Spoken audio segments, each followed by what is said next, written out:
그리스 앞바다에서 무슨 천연가스가 나와서 그거 네. 갖고 그리스랑 터키랑 옥신각신한다 이런 얘기가 나오는데 네. 그게 무슨 얘기인지 좀 설명을 해주세요. 사실은 그러니까 저희가 천연가스는 바다 해저에 굉장히 많이 깔려 네. 있습니다.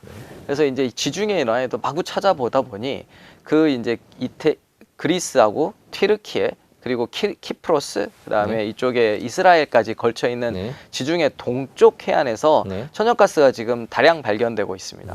이스라엘에서도 아마 굉장히 큰 가스전이 개발이 지금 되고 있고요. 네. 발견이 됐고 그 이스라엘 근방의 가스전이 결국 키프로스 쪽에 있는 가스전까지도 연결이 되는 굉장히 다량의 물량들이 해저에서 지금 발굴이 되고 있는데요.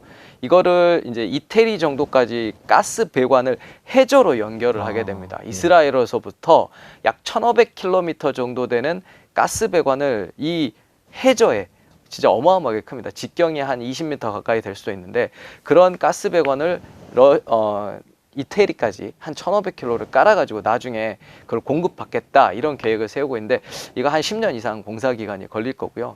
그리스하고 튀르키예 사이에 있는 가스전도 새로 개발이 됐거든요. 네네. 근데 이제 이게 영해가 겹치는 곳에 있다 보니 두 나라 간에 원래도 정치적으로도 과거부터 앙숙 관계인데 이 가스전은 이제 소유권을 놓고 으르렁거리고 있는 거죠. 근데 뭐 최근에 뉴스에 보면 둘이 또 이렇게 협력하는 관계도 네네. 이루어질 수 있다 이런 뉴스도 나오더라고요. 저희가 지도를 잠깐 보면서 위치가 어디쯤인지 한번 네. 살펴볼까요? 보면 이제 사이프러스가 저 오른쪽에 있군요. 그러면 네. 저 사이프러스에서 그리스를 거쳐서 이탈리 아니면 그리스까지 저기 바다로 쫙 네. 가스관을 놓는다는 얘기인가요? 그렇죠. 예.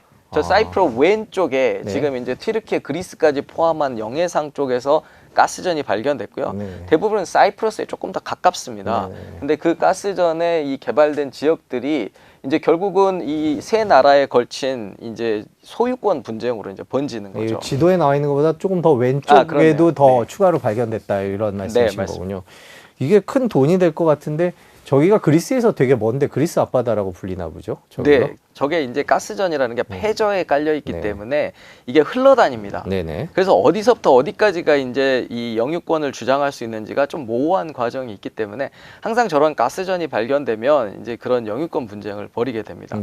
저희가 이거 좀 여담인데 호주 앞바다에서도 저희가 이 LNG 가스전을 찾아가지고 FLNG 선박이라고 바다에다 띄워놓고 시추하는 선박이 있습니다. 그래서 처음에 우리가 매장량을 추정할 때는 굉장히 많았어요. 근데 뽑다 보니 이게 흘러서 내륙으로 들어가 버립니다.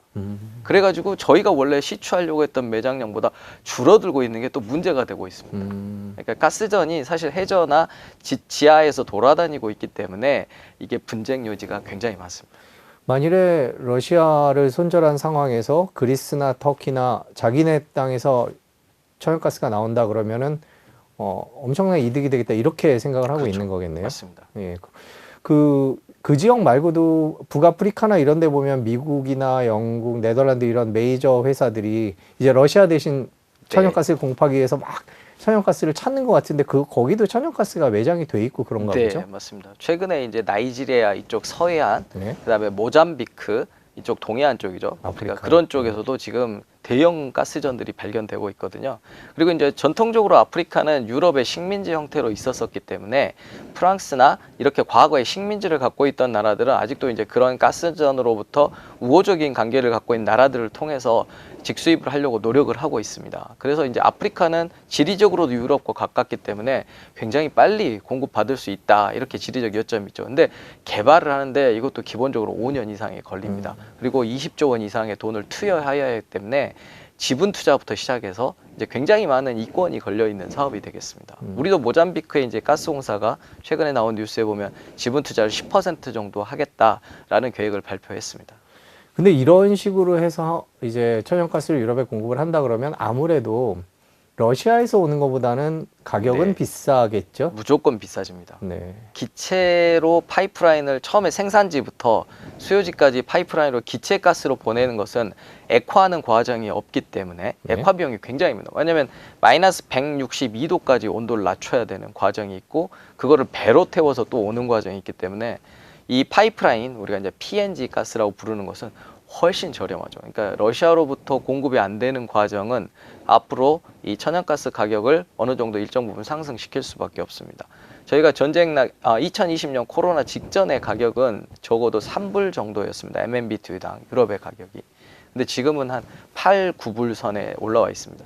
물론 가장 고가일 때는 거의 뭐 80불 이상 갔었던 적도 있거든요. 근데 지금은 이제 8, 9불 정도로 한 10% 수준에 있는데 그럼에도 불구하고 가장 저렴했던 기간대보다 한 3배 정도 높은 가격입니다. 그 뭐 정치적으로 보나 안보적으로 보나 앞으로 러시아한테 뭐 아무리 싸도 하래도 받기 힘들 것 같기는 네. 한데 네. 뭐 러시아와 유럽의 이 관계는 이제 에너지와 관련된 관계는 거의 끊겼다 이렇게 보는 게 맞겠죠? 저는 이제 이거를 헤어질 결심을 완벽하게 했다. 아. 결심뿐만이 아니라 이제는 거의 등 돌리고 돌아서는 사이가 됐다라고 생각합니다. 에너지 안보 차원에서 굉장히 독일 같은 국가는 지금까지 믿고 있던 러시아한테 뒤통수 맞은 거나 네. 다름이 없기 때문에 네. 이제부터는 러시아의 에너지를 수입하지 않음으로써 러시아의 재정주를 잡고 그렇게 해서 이제 전쟁을 이기는 과정이 들어갈 것 같습니다.